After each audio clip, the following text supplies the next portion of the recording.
Hello everyone, hope you are doing very well. ये है हमारा पार्ट 5 ऑफ चैप्टर 4 रिवीजन, जिसमें हम डिस्कस करने वाले हैं SF 530। ये लास्ट पार्ट है इस चैप्टर का। इसके पहले ऑलरेडी SF 500, 501, 505, 510, 520, 550 और हमने 610 है वो रिवाइज कर लिए हैं। ये लास्ट ऐसे है SF 530 audit sampling. Already chapter 1 और चैप्टर 11 के भी वीडियोस अपलोड कर दिए हैं, right.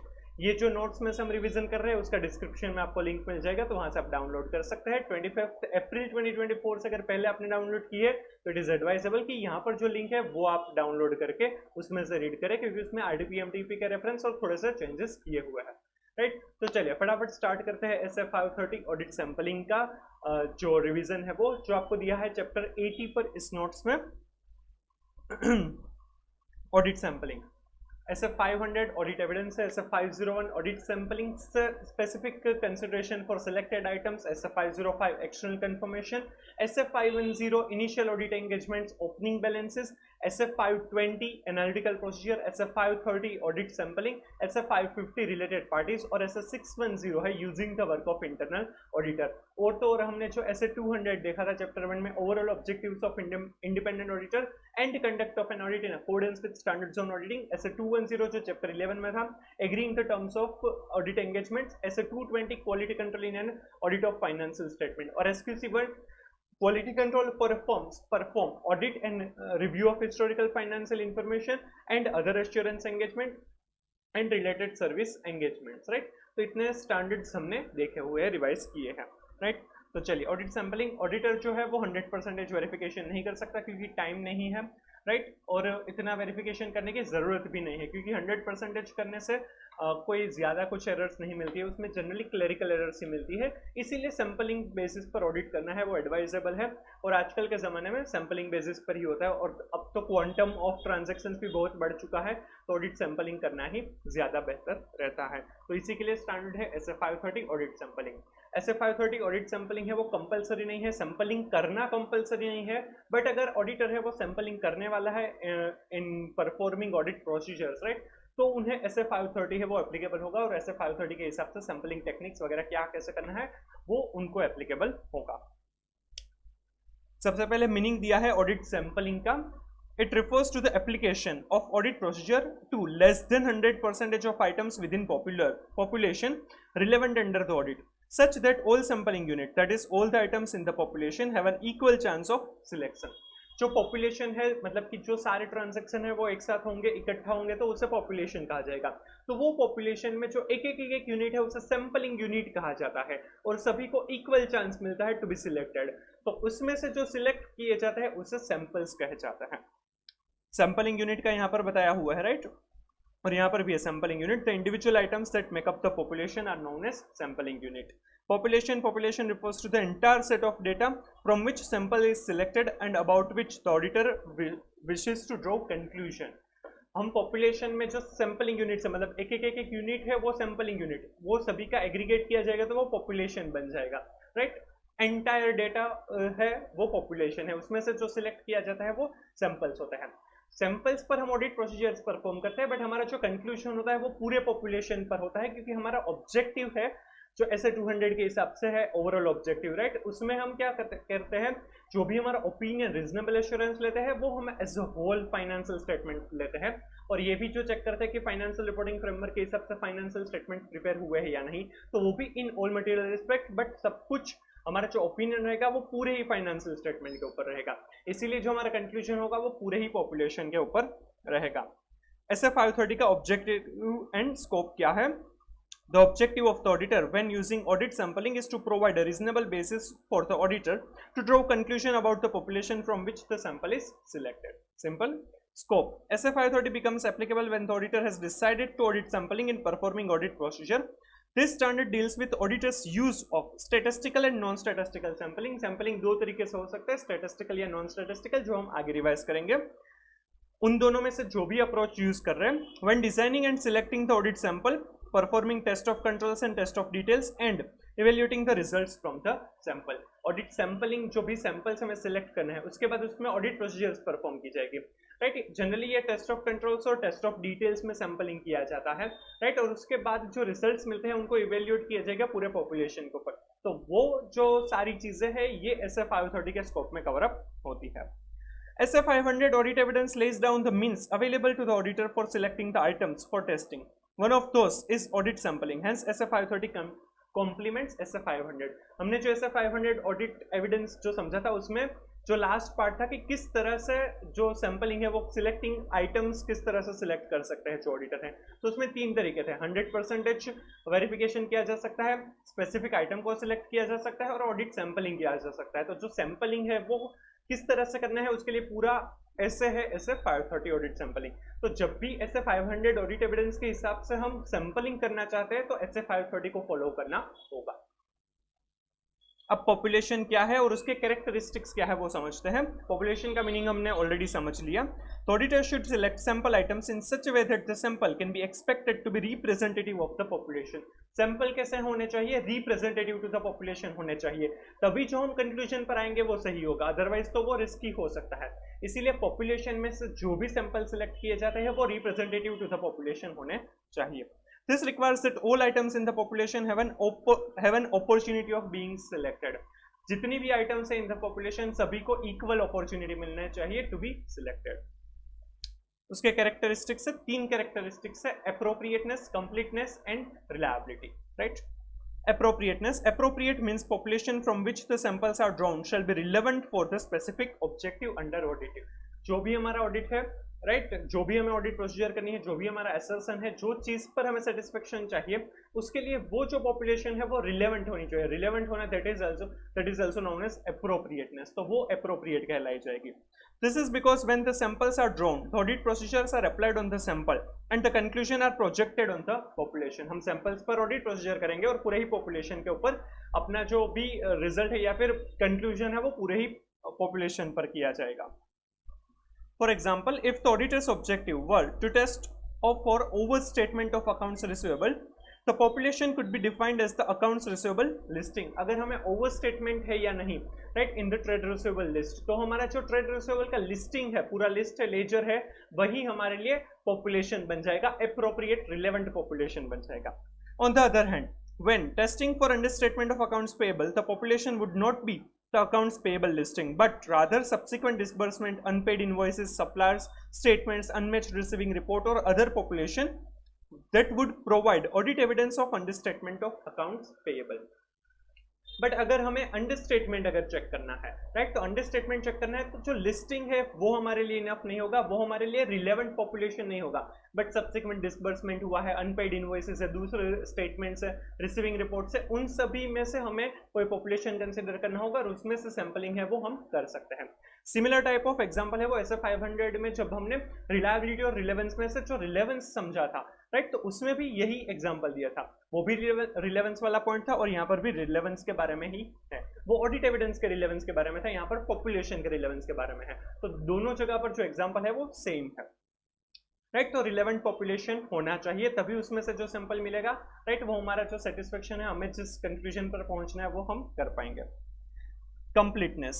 The population also need to be complete, which means that if the auditor intends to use the sample to draw a conclusion about whether the control activity is operated effectively during the financial reporting period, the population needs to include all relevant items, that is, all the activities that form part of the relevant internal control throughout the entire period. Completeness मतलब कि पूरी की पूरी population जो है वो complete होनी चाहिए, जो भी रिलेवेंट आइटम्स है उसमें इंक्लूडेड होनी चाहिए, अदरवाइज हमारे सैंपल से वो रिप्रेजेंटेटिव नहीं होंगे, सभी को अपॉर्चुनिटी ऑफ बीइंग सिलेक्टेड नहीं मिलेगा, तो वो गलत हो सकता है, कंक्लूजन गलत हो सकता है, right.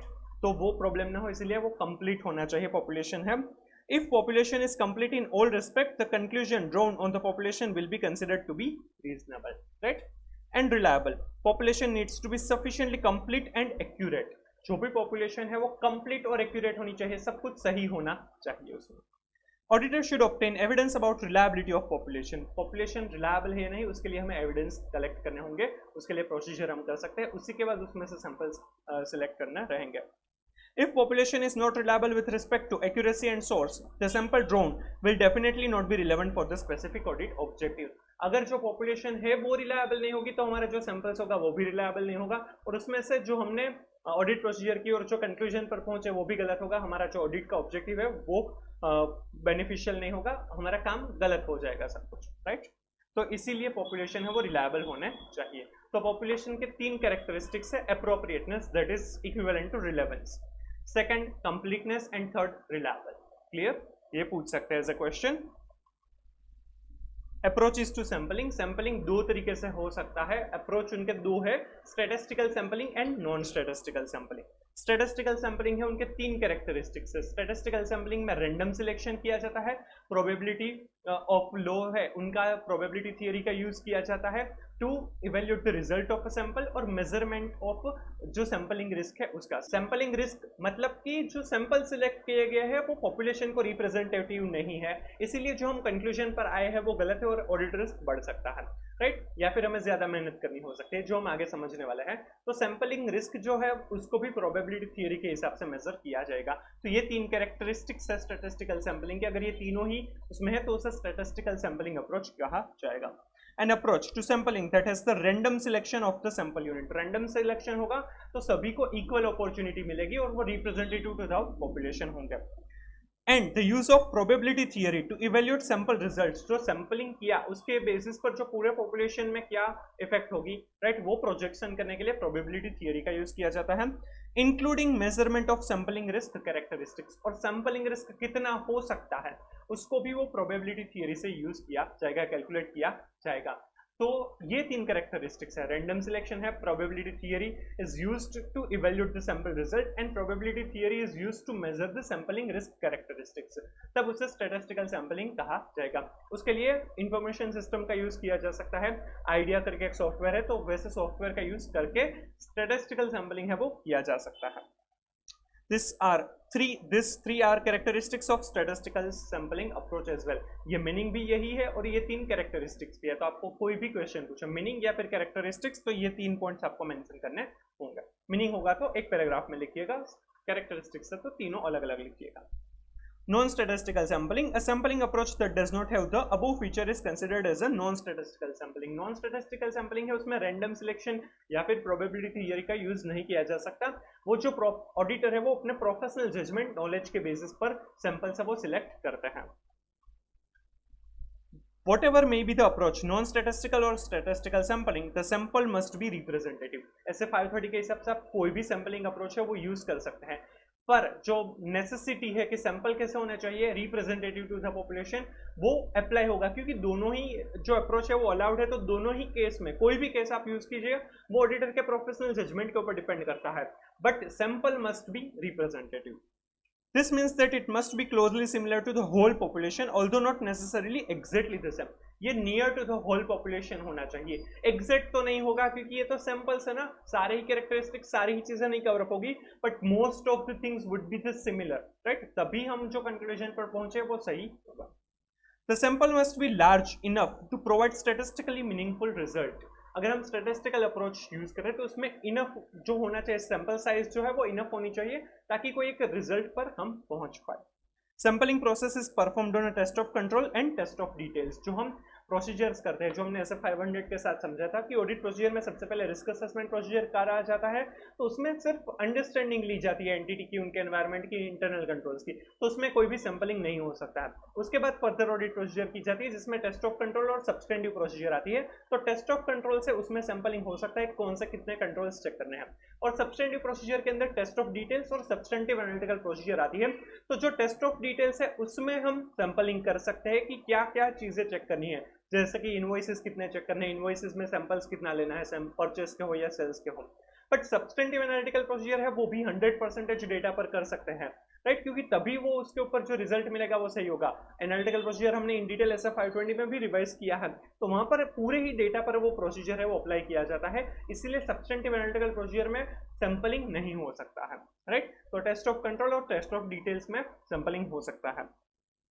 Statistical sampling more scientific, statistical sampling है वो ज्यादा साइंटिफिक है, क्यों?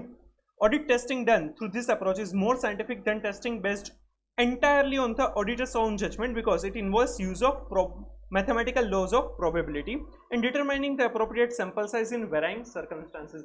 यहाँ पर mathematical law of probability का use किया जाता है तो वो ज़्यादा scientific है, right? Statistical sampling has reasonably wide application where a population to be tested consists of a large number of similar items and more in the case of transaction involving compliance testing, trade receivables confirmation, payroll checking, vouching of invoice and petty cash vouchers. इसकी application बहुत ज्यादा जगह पर है, statistical sampling है और various items of financial statement में various procedures के लिए यूज कर सकते हैं, तो इसकी एप्लीकेशन ज्यादा है, तो it is more scientific. There is no personal bias of the auditor in case of statistical sampling. Since it is scientific, the result of the sample can be evaluated and projected on the whole population in a more reliable manner. यहाँ पर कोई personal bias नहीं होगा, तो सभी जो sampling units हैं उनको इक्वल अपॉर्चुनिटी मिलेगी ऑफ बीइंग सिलेक्टेड. और वैसे भी रैंडम सैम्पलिंग अगर ट्रूली रैंडम है तो जनरली उसमें सारे ही सैम्पलिंग यूनिट्स को इक्वल अपॉर्चुनिटी मिलती है और वो truly representative to the population रहते हैं, राइट? इसीलिए वो ज्यादा साइंटिफिक है. तो ये तीन जो पर्पस या फिर तीन रीजन है जिस वजह से स्टैटिस्टिकल अप्रोच है उनको मोर साइंटिफिक कहा गया है. सबसे पहले तो उसमें मैथमेटिकल लॉ ऑफ प्रोबेबिलिटी का यूज किया जाता है, वाइड एप्लीकेशन है, and third no personal bias. ये आपको ऐसे क्वेश्चन पूछ सकते हैं. In larger organization with huge transactions, statistical sampling is always recommended as it is unbiased and the samples selected are not prejudged. Right? Large organization में statistical sampling are always advisable. Appropriateness of sampling approach. जो statistical sampling है वो क्यों ज़्यादा advantageous है, वो क्यों ज़्यादा अप्रोप्रिएट है, उसके हमें रीजंस पॉइंट्स बताए हैं, उनके एडवांटेजेस बताए हैं. The advantages of statistical sampling may be summarized as follow. The amount of testing sample size does not increase in proportion to the increase in the size of the area universe tested. Total number of transaction की वजह से total number of जो samples है वो नहीं बढ़ेंगे, generally वो value के हिसाब से वो बढ़ते हैं. ये स्टैटिस्टिकल सैम्पलिंग में बेनिफिट हो सकता है. नॉन स्टैटिस्टिकल सैम्पलिंग में क्या होता है कि जो ऑडिटर है वो खुद डिसाइड करता है कि क्या चेक करना है. अगर वो ऐसा कि अल्टरनेटिव इनवॉइस को चेक कर रहा है तो उसमें क्या होगा कि नंबर ऑफ ट्रांजैक्शन पहले 50,000 थे, अब 2 लाख हो गए, तो उनका जो सैम्पलिंग था वो 25,000 से 1 लाख हो जाएगा, भले ही वैल्यू सिमिलर है, right? Total value of purchase है फॉर एग्जाम्पल वो सेम है, बट पहले 50,000 इनवॉइसेज आते थे, अब वो 2 लाख इनवॉइसेज आ गए हैं कोई भी रीजन से, राइट? तो क्या होगा कि जो सैंपलिंग अगर नॉन स्टैटिस्टिकल सैंपलिंग में ऐसा डिसाइड किया कि अल्टरनेटिव इनवॉइस चेक करना है, राइट? तो क्या होगा फिर इसमें 25,000 पहले चेक करने वाले थे, अब वो 1 लाख करेंगे, तो वो 75,000 इनवॉइसेस बढ़ गए, वैल्यू उतनी की उतनी ही है परचेस के. ऐसा स्टैटिस्टिकल सैंपलिंग में नहीं होगा, साइज सैंपल साइज नहीं बढ़ेगी due to increase in the universe tested. The sample selection is more objective and thereby more defensible. More objective है क्योंकि इसमें random sampling होता है, तो वो truly representative to the population होगा, तो more defensible होगा, वो auditors को कम करेगा, sampling risk को कम करेगा. The method provides a means of estimating the minimum sample size associated with a specified risk and precision.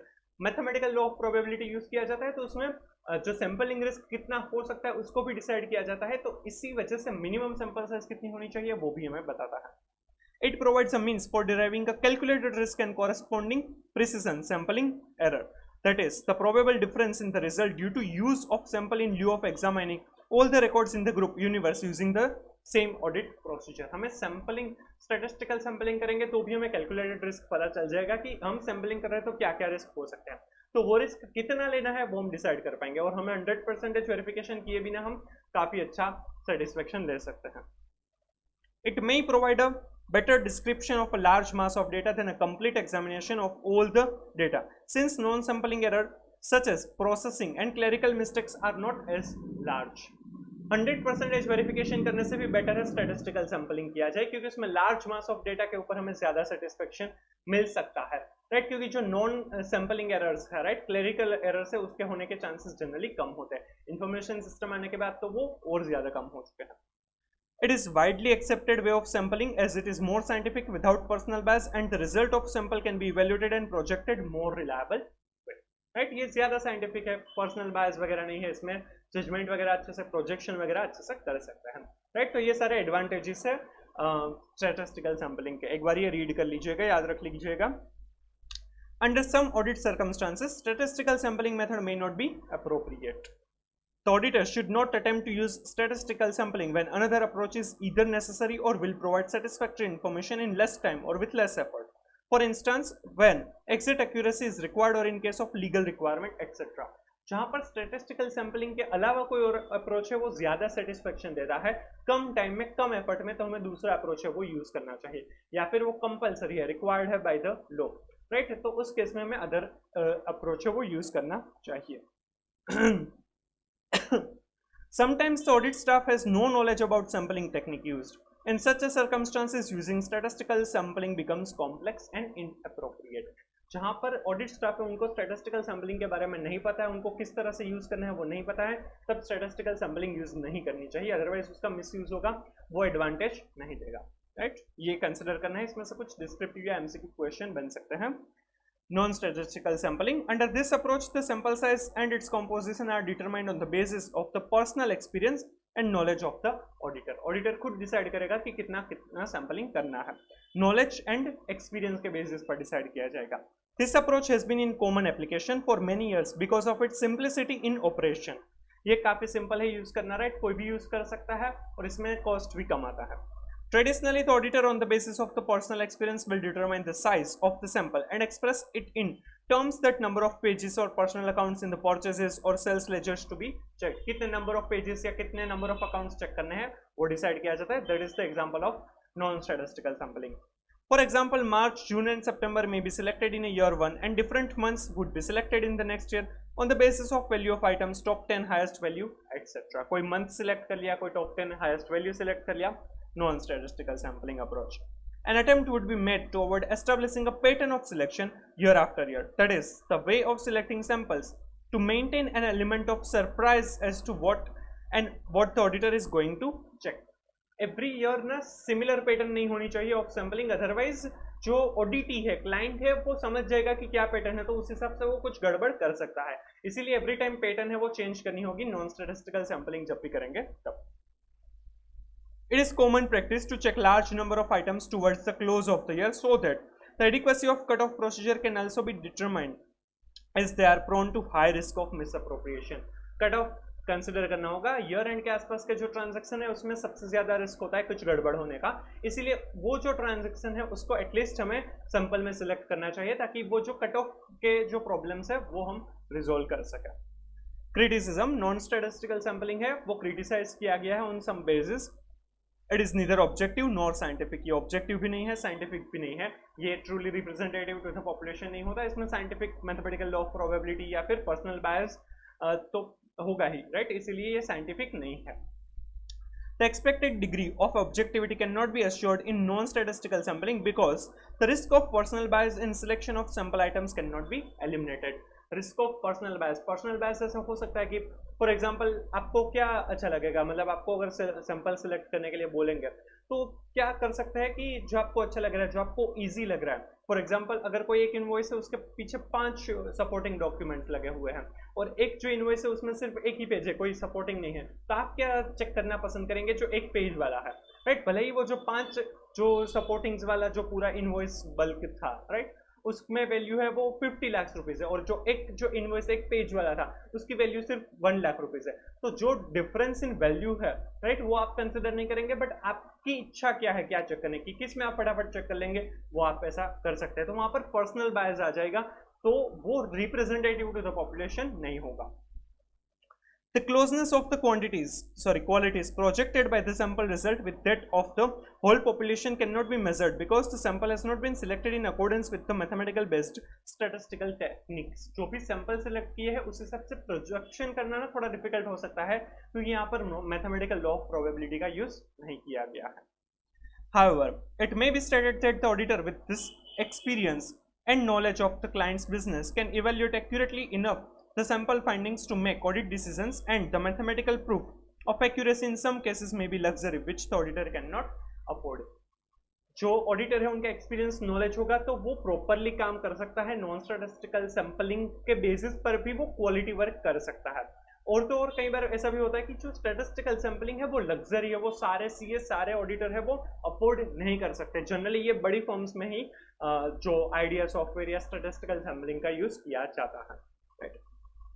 This method is simple to operate, but sometimes the sample may not be truly representative of the total population because of personal bias and no scientific method of selection. Simple. इसका एक example है जो tester understanding में दिया था. An auditor, while conducting audit of an entity, has selected samples based upon his personal experience and knowledge.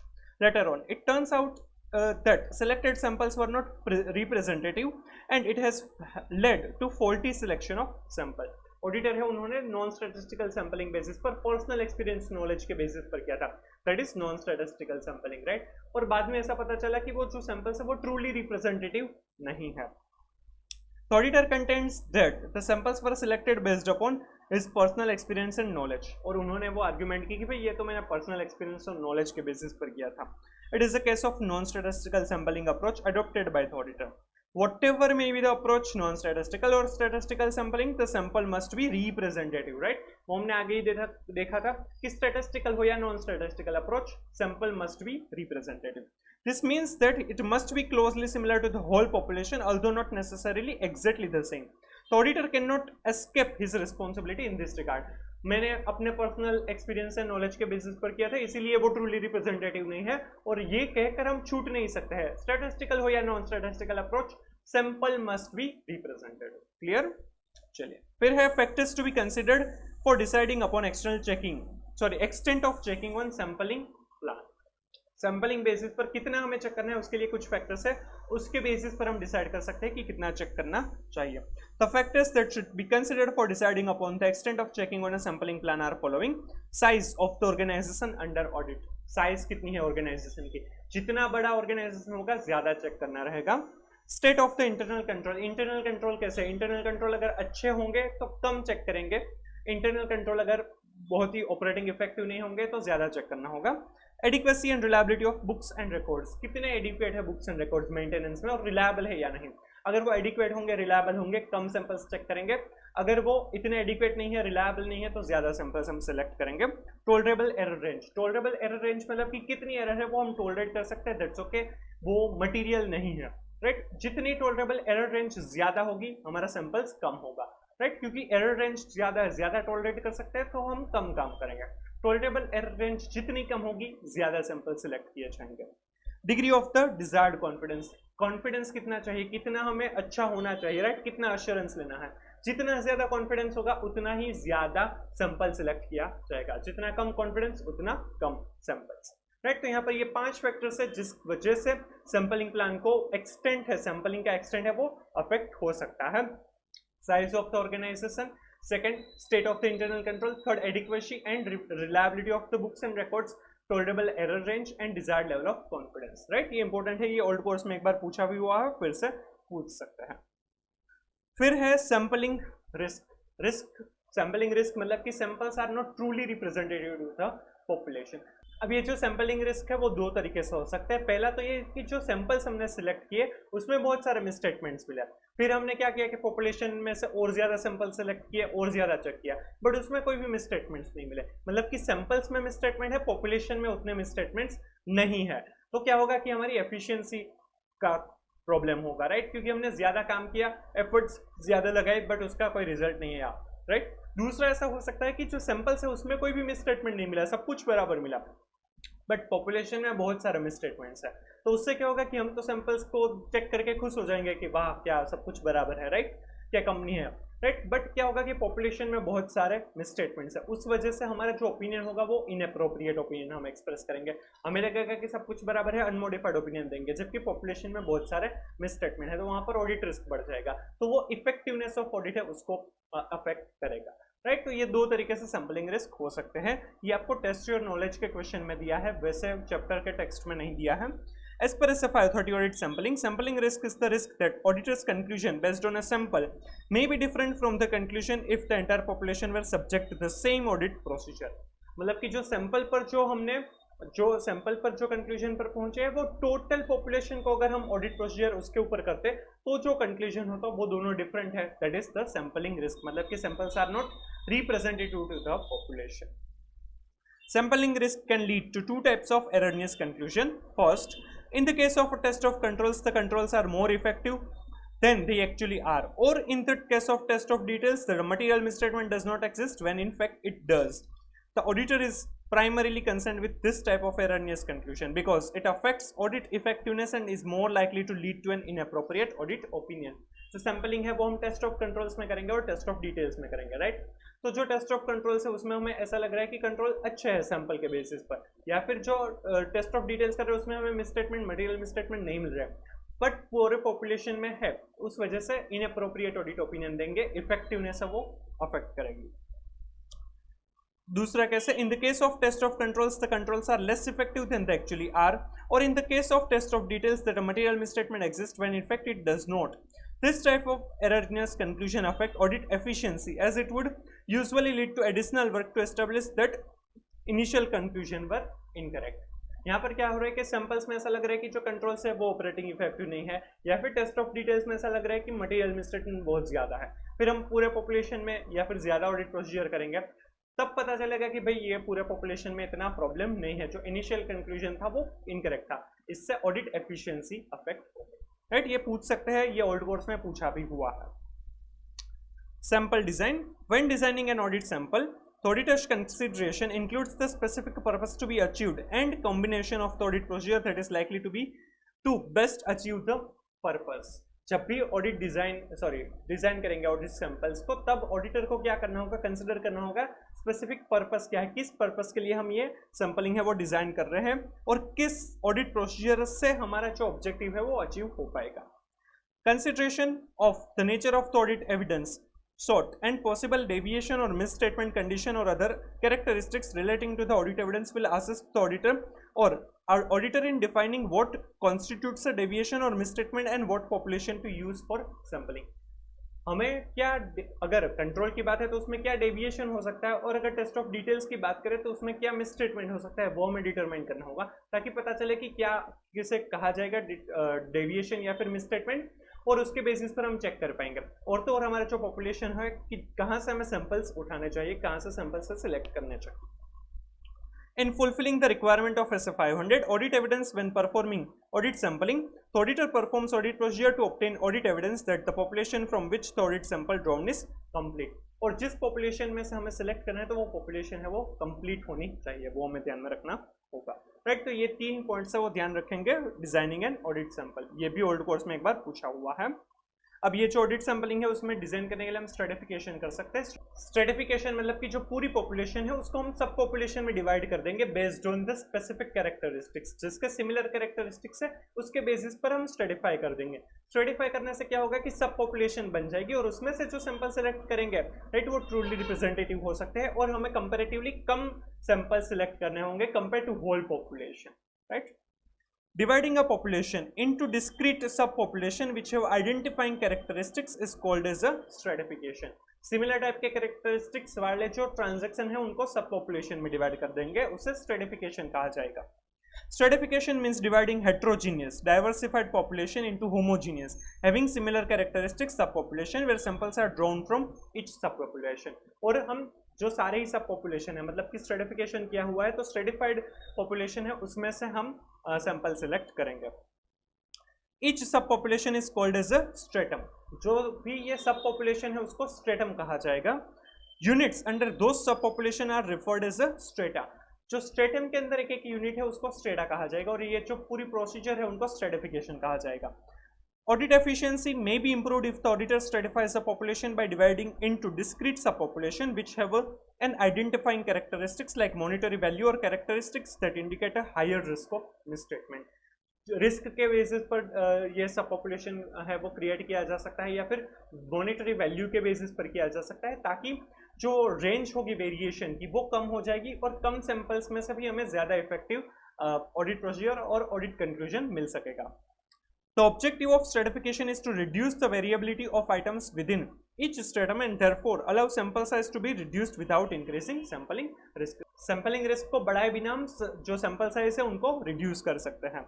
The results of audit procedure applied to a sample of items within a stratum can only be projected to the item that make up the stratum. Stratum में से जो samples निकला उसमें से जो conclusion निकला वो सिर्फ वो stratum के लिए ही हमें projection में help कर सकता है। पूरे पॉपुलेशन के ऊपर हमें अगर कंक्लूजन चाहिए तो जो भी स्ट्रेटम है उन सभी का जो कंक्लूजन है उनको एडअप करके हम पूरे पॉपुलेशन के लिए प्रोजेक्शन कर सकते हैं। To draw a conclusion on the entire population, the auditor will need to consider the risk of material misstatement in relation to whatever other strata make up entire population. The auditor needs to complete the results of all stratum to check the possible deviation of risk of material misstatement. Simple. दूसरा हो सकता है value weighted selection. एक value है, उसके basis पर हम selection करेंगे, इस वैल्यू से ज्यादा होगा तो उसे सिलेक्ट किया जाएगा. ऐसा when performing test of details, it may be efficient to identify the sampling unit as the individual monetary units that make up the population. 10 lakh से ऊपर का ऐसा कुछ.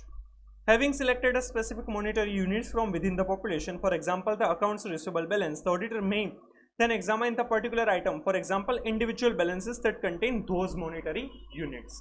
राइट, अगर हमें ट्रेड रिसीवेबल चेक करना है तो उसमें ये बैलेंस जो भी डिसाइड किया है कि 10 लाख रुपए, तो 10 लाख के ऊपर के जितने भी रिसीवेबल्स है उसको चेक किया जाएगा. One benefit of this approach to defining the sampling unit is that audit effort is directed to the larger value item because they have a greater chance of selection and can result in a smaller sample sizes. जिसकी value ज्यादा होगी, right, वो number of transaction balances कम होंगे तो sample size कम हो जाएगी, but हमारा जो वैल्यूएशन का इवैल्यूएशन होगा वो ज्यादा वैल्यू पर हो जाएगा. This approach may be used in conjunction with the systematic method of sample selection and is most efficient when selecting items using random selection. In value weighted selection, the sample size, its selection and evaluation will result in a conclusion in monetary amounts. ठीक है, चलिए अब देखते हैं sample size. The auditor shall determine a sample size sufficient to reduce sampling risk to an acceptably low level. Sample size इतनी होनी चाहिए जिससे sampling risk है वो इतना acceptable level पर हम लेकर आ सकें. The level of sampling risk that the auditor is willing to accept affect the sample size required. कितना sampling risk लेना है, जितना sampling risk ज्यादा लेने की कैपेसिटी होगी sample size कम हो जाएगी. The lower the risk the auditor is willing to accept, the greater the sample size will need to be. जितना कम सैंपलिंग रिस्क लेना है सैंपल साइज उतनी बढ़ जाएगी. The sample size can be determined by the application of a statistical based formula or through the exercise of professional judgment. Statistical या non statistical approach हो सकता है. There are various factors typically have on the determination of sample size. Where circumstances are similar, the effect on sample size or of factors will be similar regardless of whether a statistical or non statistical approach is chosen. कोई भी approach होगा sample size को affect नहीं करेगा. वैसे इसके लिए दो मीनिंग समझना जरूरी है. Tolerable misstatement and tolerable rate of deviation. Tolerable misstatement है वो टेस्ट ऑफ डिटेल्स के लिए यूज किया जाता है. टॉलरेबल रेट ऑफ डेविएशन है वो इंटरनल कंट्रोल के लिए है. A monetary amount set by the auditor in respect of which the auditor seeks to obtain an appropriate level of assurance that the monetary amount set by the auditor is not exceeded by the actual misstatement in the population. Tolerable misstatement मतलब कि कितना हम accept कर सकते हैं without problematic, या फिर उसको हम कंसिडर नहीं करेंगे तो भी चलेगा. जितना मिसस्टेटमेंट की जो भी अमाउंट का रेंज डिसाइड की है कि इतने तक का अगर मिसस्टेटमेंट है तो कोई प्रॉब्लम नहीं है, उसे इग्नोर किया जा सकता है. That is tolerable misstatement. A rate tolerable rate of deviation, a rate of deviation from prescribed internal control procedure set by the auditor in respect of which the auditor seeks to obtain an appropriate level of assurance that the rate of deviation set by the auditor is not exceeded by actual rate of deviation in the population. Tolerable rate of deviation, कितना rate of deviation in the internal control is acceptable, right? कितना problematic नहीं है उसे tolerable rate of deviation कहा जाएगा. अब यहाँ पर कुछ फैक्टर्स है जिसके बेसिस पर सैंपल साइज है वो अफेक्ट करेगी. यहाँ पर टेस्ट ऑफ कंट्रोल्स के लिए भी है और टेस्ट ऑफ डिटेल्स के लिए भी दिया हुआ है, राइट. उसमें से जो टेस्ट ऑफ कंट्रोल्स के 5 फैक्टर्स दिए हैं जिसके बेसिस पर सैंपल साइज डिसाइड की जा सकती है, वो similar factors test of details में भी है. टेस्ट ऑफ डिटेल्स में एक्स्ट्रा 2 फैक्टर्स भी है. टेस्ट ऑफ कंट्रोल्स में 5 फैक्टर्स है, टेस्ट ऑफ डिटेल्स में 7 फैक्टर्स है जिससे सैंपल साइज है वो फर्क पड़ेगी, राइट. तो वो देखते हैं. To lower the risk of material misstatement through obtaining more assurance on operating effectiveness of internal controls.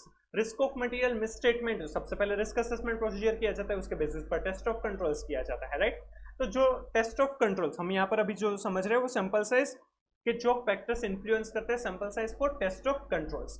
तो जो हमने रिस्क ऑफ मटेरियल मिसस्टेटमेंट जो असेस किया उसको अगर लोअर करना है तो उसके लिए जो operating effectiveness of internal controls है वो होनी चाहिए. जो कंट्रोल्स है वो अच्छे होना चाहिए, तभी रिस्क ऑफ मटेरियल मिसस्टेटमेंट है वो लोअर हो पाएगा, राइट. मतलब कि रिस्क ऑफ मटेरियल मिसस्टेटमेंट को कम करने के लिए इंटरनल कंट्रोल्स अच्छे होने चाहिए, ऐसी रिक्वायरमेंट है. तो इंटरनल कंट्रोल्स अच्छे होने चाहिए वो देखना है तो ज्यादा सैंपल्स चाहिए होंगे. Larger the sample size needs to be, to lower the risk of material misstatement through obtaining more satisfaction over the operating effectiveness of the internal control. तो इंटरनल कंट्रोल अच्छे होंगे तो ही lower risk of material misstatement होगा. तो internal control के ऊपर हमारा ज्यादा एम्फोसिस है, तो इंटरनल कंट्रोल हम ज्यादा चेक करेंगे. That's why sample size needs to be more, higher sample size, more sample size needs to be. Increase in or higher the tolerable rate of deviation. जितना हम टॉलरेट कर सकते हैं वो रेट ऑफ डेविएशन है, कितने तक की गलतियां है, प्रॉब्लम है इंटरनल कंट्रोल में, वो चलता है. वो जितना ज्यादा होगा सैंपल साइज कम हो जाएगी. वो जितना टॉलरेबल रेट ऑफ डेविएशन कम होगा सैंपल साइज बढ़ जाएगी.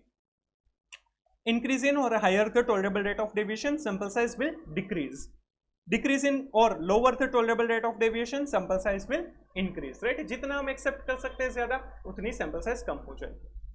Higher the expected rate of deviation. Deviation होने के चांसेस कितने हैं, जितना ज्यादा चांस लगेगा ज्यादा चेक करेंगे ताकि वो जो डेविएशन है वो हम कम कर पाए, ऑडिटर्स को कम कर पाए. Larger the sample size needs to be. आपको भी लग रहा है ना कि आपके सीए में फेल होने के चांसेस ज्यादा है, तभी आप ज्यादा पढ़ाई करते हैं compare to your 12th examination. 12th में आपको फेल होने के चांसेस लगभग नहीं थे, इसलिए कंपेरेटिवली आप कम मेहनत कर रहे थे. बट सीए में आपको फेल होने के चांसेस ज्यादा है, राइट, इसीलिए आप ज्यादा मेहनत करते हैं. Lower the expected rate of deviation, smaller the sample size needs to be. Factors relevant to the auditor's consideration of the expected rate of deviation include the auditor's understanding of the business, in particular risk assessment procedure undertaken to obtain understanding of internal control, changes in personnel or internal control, the results of audit procedure applied in prior period, and the results of other audit procedure. इसके basis पर rate of deviation है वो शायद estimate किया जा सकता है. An increase in the auditor's desired level of assurance that the tolerable rate of deviation is not exceeded by actual rate of deviation in the population. जितना auditor का desired level of assurance है वो जितना बढ़ेगा कि भाई जो actual rate of deviation है वो टॉलरेबल रेट ऑफ डेविएशन से बहुत ज्यादा नहीं होने चाहिए. वो जितना कॉन्फिडेंस, वो जितना डिजायर्ड लेवल ऑफ अश्योरेंस बढ़ेगा सैंपल साइज बढ़ेगा. Increase in the sample size.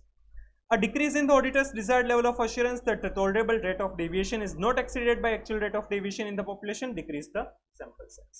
Clear? In case of large population, the actual size of the population has little, if any, effect on the sample size. Large population होगा मतलब कि number of transactions ज्यादा है, उससे generally sample size को कोई भी फर्क नहीं पड़ता है. Generally वो value में consider किया जाता है. For small population, however, audit sampling may not be as efficient as alternative means of obtaining sufficient appropriate audit evidence. Small population है तो उसमें 100% verification करना ज़्यादा advisable है, sampling करना advisable नहीं है. Therefore, there will be negligible effect on sample size due to increase in number of sampling units in the population. Number of units से sample size को ज़्यादा फर्क नहीं पड़ता है. ये था टेस्ट ऑफ कंट्रोल्स को जो भी फैक्टर्स अफेक्ट करते हैं वैसे ही दिए हुए हैं example of factors influencing sample size for test of details. पहले 5 जो फैक्टर्स है, राइट, यहाँ पर जो टेस्ट ऑफ डिटेल्स में वो similar to test of controls है. Higher the risk of material misstatement, larger the sample size needs to be. जितना रिस्क ज्यादा उतना ही सैंपल ज्यादा सिलेक्ट किया जाएगा. The lower the risk of material misstatement, smaller the sample size needs to be. Increase in or higher rate of tolerable misstatement. Test of control में वो tolerable rate of deviation था, यहाँ पर tolerable misstatement बन जाएगा. जितना tolerable misstatement बढ़ेगा sample size है वो कम हो जाएगा. Sample size will decrease. Decrease in or lower the tolerable misstatement sample size will increase. Simple.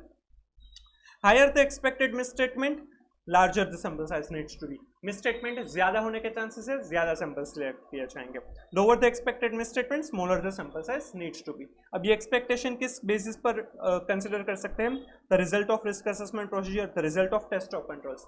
ऊपर जो टेस्ट ऑफ कंट्रोल्स था उसमें ये पॉइंट नहीं था क्योंकि वो तो टेस्ट ऑफ कंट्रोल्स खुद कर रहे हैं, तो उसके बेसिस पर तो सिलेक्ट एक्सपेक्टेशन डेवलप नहीं कर सकते. बट टेस्ट ऑफ डिटेल्स में तो टेस्ट ऑफ कंट्रोल्स के बेसिस पर भी मिसस्टेटमेंट्स कितने हो सकते हैं उसका हम एस्टिमेट कर सकते हैं. The results of audit procedure applied in prior periods and the results of other substantive procedure.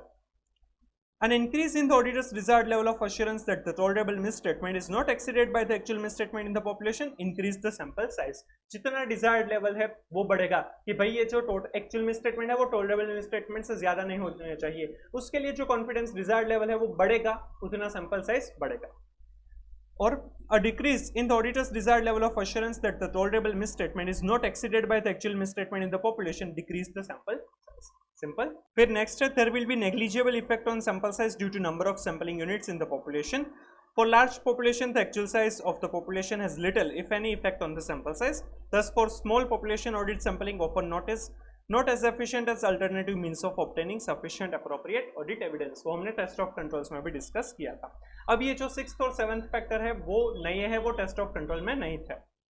The more the auditor is relying on other substantive procedure, test of details or substantive analytical procedure, to reduce to an acceptable level the detection risk regarding a particular population, the less assurance the auditor will require from sampling, the smaller the sample size can be. अगर हम दूसरी भी audit procedure कर रहे हैं तो ये जो प्रोसीजर है उसमें हमें कंपैरेटिवली कम सैंपल्स है वो सिलेक्ट करने रहेंगे, क्योंकि इसमें से ही सिर्फ हमें एश्योरेंस नहीं चाहिए. अगर एक ही प्रोसीजर कर रहे हैं तो उसमें ज़्यादा सैंपल्स चाहिए, ज़्यादा एश्योरेंस चाहिए. बट अगर हम दूसरी प्रोसीजर के ऊपर भी डिपेंडेबल है तो हमें यहाँ पर कम सैंपल्स सिलेक्ट करने होंगे.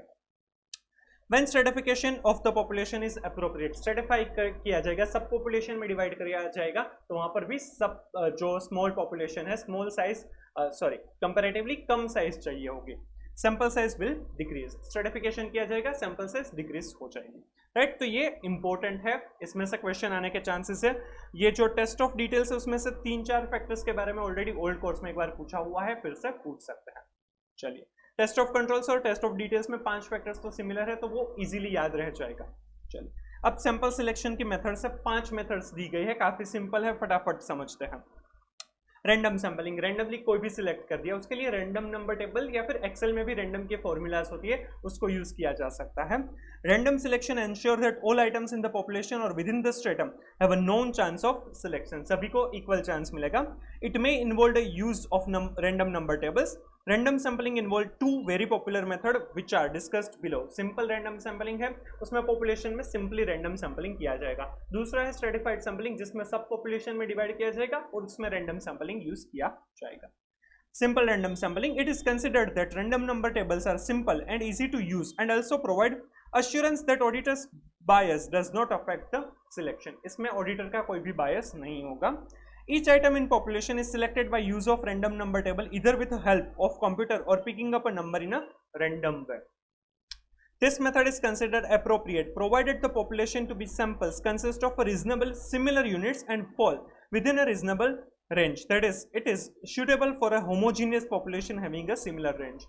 सिंपल रैंडम सैंपलिंग कब किया जाएगा? जब पॉपुलेशन है वो होमोजीनियस है, सिमिलर टाइप के ट्रांजैक्शन है. अदरवाइज स्ट्रेटिफाइड सैंपलिंग करना पड़ेगा. For example, the population can be considered homogeneous if the trade receivable balance will fall within the range of 55,000 to 2,25,000 and not in the range of rupees 525 to 10,50,000. क्योंकि 525 to 10,50,000 है वो बहुत बड़ी range हो जाती है, तो उसमें अगर रैंडम सैंपलिंग करेंगे और उसमें 525 या 1000 रुपीज वाले अगर सैंपल सेलेक्ट हो गए तो वो truly representative to the population नहीं होंगे. ये अगर सिमिलर रेंज में होंगे तो उसमें जो सेलेक्ट किए जाएंगे तो वो रैंडम नंबर से किए गए, सिंपल रैंडम से किए गए होंगे, तो वो truly representative to the population होंगे. अगर इतनी बड़ी रेंज है तो उसमें स्ट्रेटिफाइड सैंपलिंग करना रहेगा. स्ट्रेटिफाइड सैंपलिंग है जो दूसरी उसमें मेथड है रैंडम सिलेक्शन में. This method involves dividing the whole population to be tested in a few separate groups called strata and taking a sample from each of them.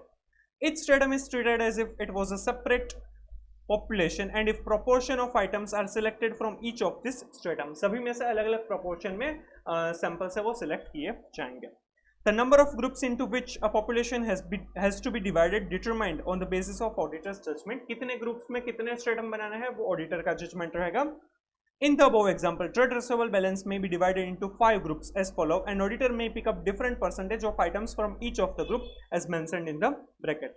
जैसे कि जो 525 to 10,50,000 की रेंज है तो उसमें हम 5 ग्रुप बना सकते हैं. जैसे कि balance in excess of rupees 10 lakh, तो उसमें से 100% वेरिफिकेशन करेंगे. Balance in the range of 775 to 10 lakhs, उसमें से 25% सैंपल सिलेक्ट करेंगे. Balance in the range of 550 to 775, उसमें से 10% सैंपल सिलेक्ट करेंगे. Balance in the range of 225 to 550, उसमें से 2%. And balance bit of rupees 2,25,000 और बिलो उसमें इमटेरियल, तो उसको हम इग्नोर भी कर सकते हैं. Right. The reasoning behind the stratified sampling is that for a highly diversified population, weights should be allocated to reflect this difference. मतलब कि यहाँ पर देखिए, यहाँ पर 100%, यहाँ पर 25%, तो वो weight दिया गया, जिसमें बैलेंस ज्यादा है, अमाउंट ज्यादा है, उसको ज्यादा weight दिया गया, उसमें से ज्यादा सैंपल सिलेक्ट किए गए. This is achieved by selecting different proportion from each strata. it can be seen that the stratified sampling is simply an extension of a simple random sampling. Simple, चल. फिर है सेकंड मेथड इंटरवल सैंपलिंग और systematic sampling. Interval sampling मतलब कि एक starting point होगा, उसमें कुछ इंटरवल्स के बाद दूसरा सैंपल है वो सिलेक्ट किया जाएगा. मतलब कि every 50th bill, every 12th bill, every या फिर अल्टरनेटिव बिल, राइट. तो इंटरवल या फिर सिस्टमेटिक सैंपलिंग उसे कहा जाएगा. Systematic selection is a selection method in which the number of sampling units in the population is divided by the sample size to give a sampling interval. For example, 50 is considered as a sampling interval and having determined a starting point within the first 50, each 50th sampling unit thereafter is selected.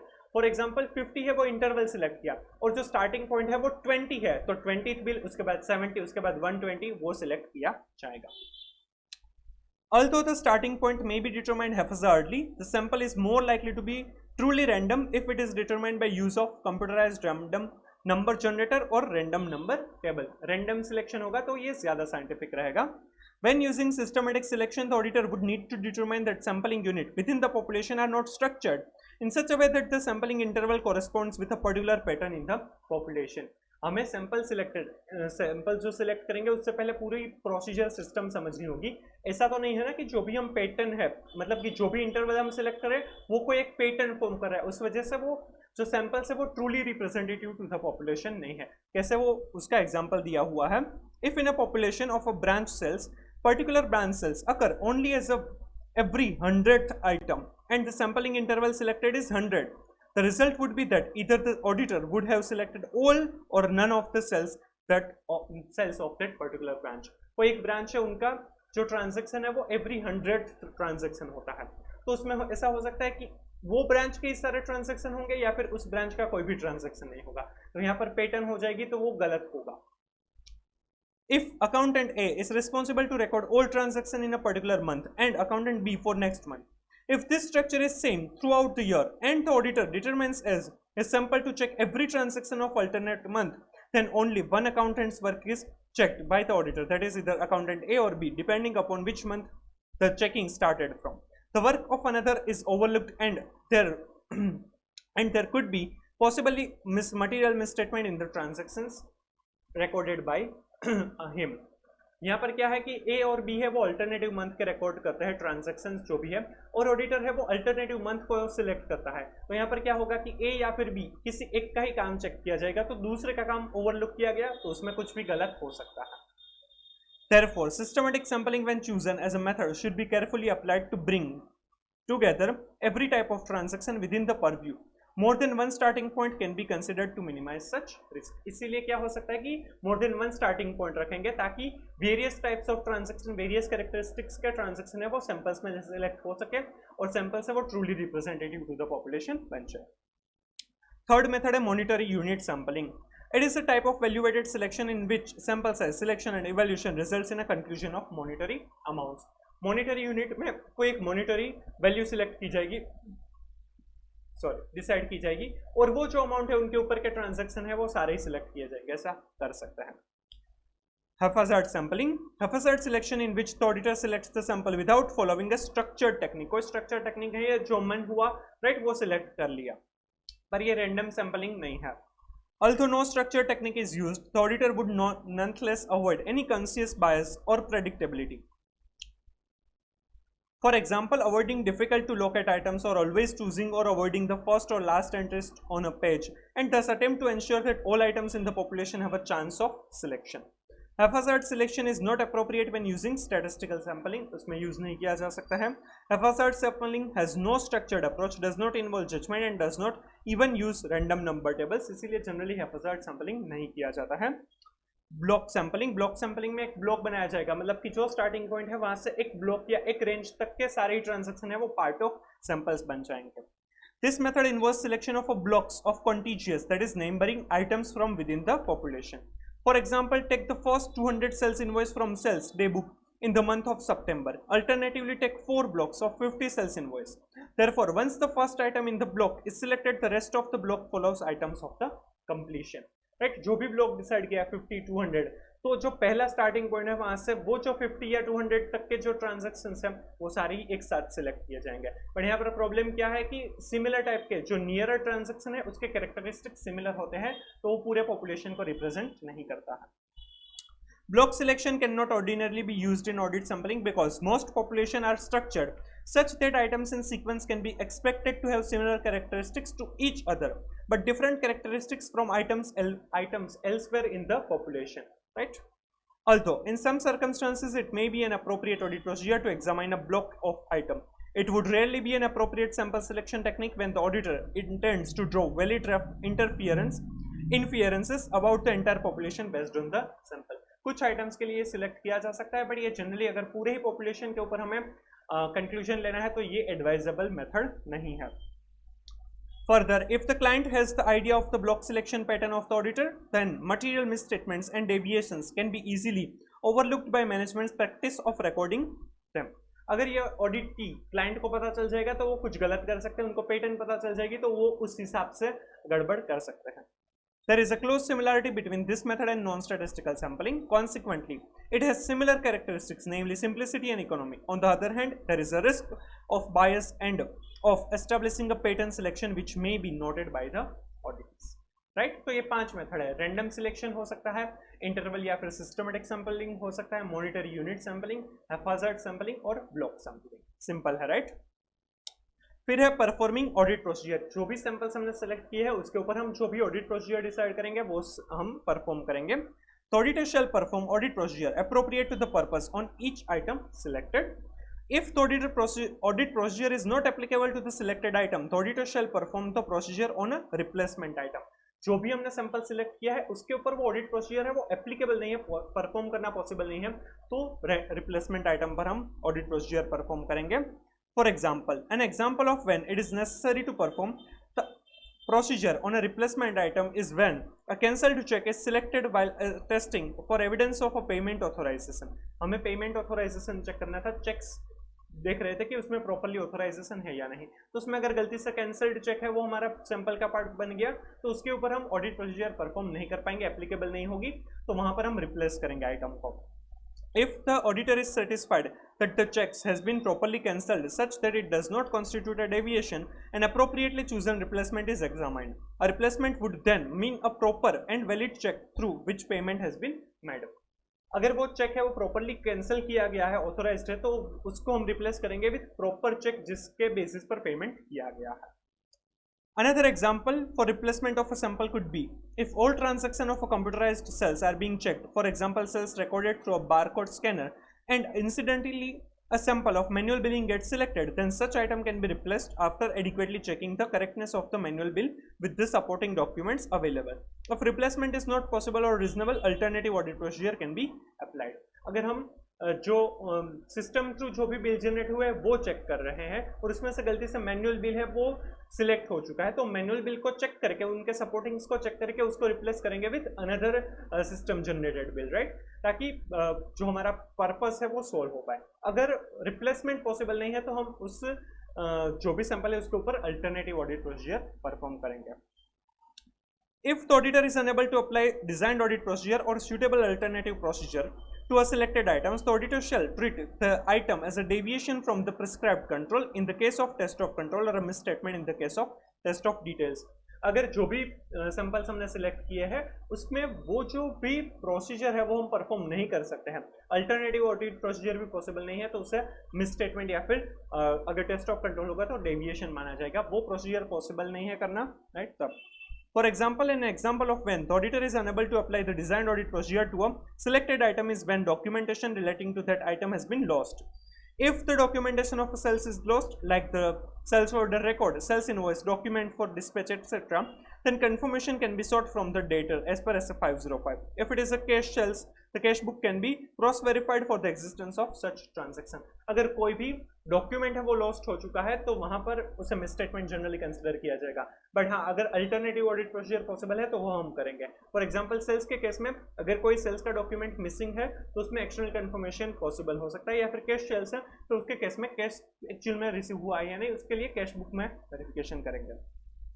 An example of a suitable alternative procedure might be an examination of subsequent cash receipt together with evidence of their source and their items they are intended to settle when no reply has been received in response to a positive confirmation request.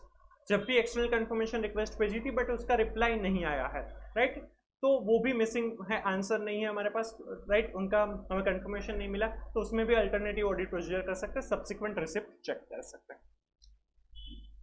Nature and cause of deviation and misstatement, right, अगर हम sample select करेंगे उसमें procedure करेंगे तो उसमें deviation या misstatement मिल सकते हैं. इन analysing the deviation and misstatements identified, the auditor may observe that may have a common feature, for example type of transaction, location, product line or period of item, period of time. ऐसा हो सकता है कि जो भी deviation मिला है in the test of control या फिर मिसस्टेटमेंट मिला है in the test of details, तो उसमें ऐसा हो सकता है कि सिमिलर कैरेक्टरिस्टिक्स, जो वेरियस डेविएशन या वेरियस मिसस्टेटमेंट्स उसमें कैरेक्टरिस्टिक्स सिमिलर है, कॉमन फीचर्स है, type, location, time of period, तो उसको हमें इन डिटेल चेक करना होगा कि क्या वो कोई भी हमें मटेरियल मिसस्टेटमेंट की तरफ लेकर जा रहा है, फ्रॉड रिस्क की तरफ लेकर जा रहा है. In such circumstances the auditor may decide to identify all items in the population that possess the common feature and extend audit procedure to those items. In addition, such deviation or misstatement may be intentional and may indicate the possibility of fraud. तो population में जितने भी common features वाले transaction होंगे उसको हमें check करना होगा. Therefore, the auditor shall investigate the nature and cause of any deviation or misstatements identified and evaluate their possible effect on the purpose of the audit procedure and on the other areas of the audit. और ये भी देखना होगा कि क्या इस वजह से दूसरे एरियाज ऑफ द ऑडिट या फिर ऑडिट प्रोसीजर को अफेक्ट होगा या नहीं. In the extremely rare circumstances when the auditor considers some misstatement or deviation discovered in a samples to be anomaly, anomaly मतलब कि वो यूजुअल नहीं है, वो कोई रीजन से एक आधा ट्रांजेक्शन में वो प्रॉब्लम आया है, राइट, अनयूजुअल मिसस्टेटमेंट है, वो रेगुलर नहीं है. The auditor shall obtain a high degree of certainty that such misstatement or deviation is not representative of the population. Anomaly मतलब कि वो पूरे ही population को represent नहीं कर रहा है, पूरे ही population में वो problem नहीं है. यहाँ पर उसका मीनिंग भी है, anomaly may be defined as a misstatement or deviation that is demonstrably not representative of a misstatement or a deviation in a population. The auditor shall obtain this degree of certainty by performing additional audit procedure to obtain sufficient appropriate audit evidence that the misstatement or deviation does not affect the remainder of the population. तो वो जो common features वाले जो भी misstatements या deviation है उसके हम पूरे ही population में check करेंगे ताकि पता चले कि उसकी impact पूरे ही population में कितनी है, right? तो वो हमें देखना होगा. Anomaly होगा तो उसे consider नहीं करना है. प्रोजेक्टिंग मिसस्टेटमेंट्स, जो सैंपल्स में हमें मिसस्टेटमेंट्स मिले हैं उसे पूरे ही पॉपुलेशन में हम प्रोजेक्ट करेंगे. तो auditor is required to project misstatements for the population obtain a broad view of the scale of misstatement but this projection may not be sufficient to determine an amount to be recorded. Projection किया जाएगा but वो exact amount कितनी होगी misstatement की वो नहीं पता कर सकते. When a misstatement has been established as an anomaly, it may be excluded when projecting misstatements to the population. However, the effect of such misstatement, if uncorrected, still needs to be considered in addition to the projection of the non-anomalous misstatement. जो भी अगर anomaly है मतलब कि unusual misstatement है तो उसको जब भी हम projection करेंगे कि samples में 10% है तो पूरे ही population का 10% कितना हो सकता है, तो वो जो प्रोजेक्शन होगा उसमें 10% में एनोमली मिसस्टेटमेंट को कंसिडर नहीं किया जाएगा. बट हाँ, जब वो टोटल 10% प्लस एनोमली जो भी होगा उसे कंसिडर किया जाएगा टोटल या फिर प्रोजेक्टेड मिसस्टेटमेंट्स को हम कंसिडर करने के लिए. For test of details the auditor shall project misstatements found in the samples to the population, whereas for test of controls no explicit projection or deviation. Projection of deviation is necessary since the sample deviation rate is also the projected deviation rate of population as a whole. Test of controls में जो rate of deviation है वो itself projection है तो उसमें अलग से projection करने की जरूरत नहीं है, टेस्ट ऑफ डिटेल्स में वो कर सकते हैं. ये ओल्ड कोर्स में एक बार पूछा हुआ है, फिर से पूछ सकते हैं. Evaluating results of audit sampling, the auditor shall evaluate the results of the sample and whether the use of audit sampling have provided a reasonable basis for conclusion about the population that has been tested, right? और ये question है जो test your knowledge के question में दिया था और old course में एक बार पूछा भी हुआ है. Precautions to taken while applying test check techniques are. Test check जब भी करना है उसके लिए टेक्निक्स जो भी अप्लाई करनी है तो क्या क्या प्रिकॉशंस रखने होंगे. Through thorough study of accounting system should be done before adopting sampling. Proper study of internal control system. Areas which are not suitable for sampling should be carefully considered. For example, compliance with statutory provision, transaction of unusual nature, etc. जहां पर compulsory है कि आपको 100% verification करना है या फिर ज्यादा अश्योरेंस चाहिए, तो वहां पर आप सैंपलिंग टेस्ट चेक नहीं कर सकते हैं, राइट. नॉट सूटेबल मतलब कि सबसे पहले अकाउंटिंग सिस्टम समझनी है, इंटरनल कंट्रोल सिस्टम समझनी है, और कहां पर सैंपलिंग पॉसिबल नहीं है, अलाउड नहीं है, सूटेबल नहीं है.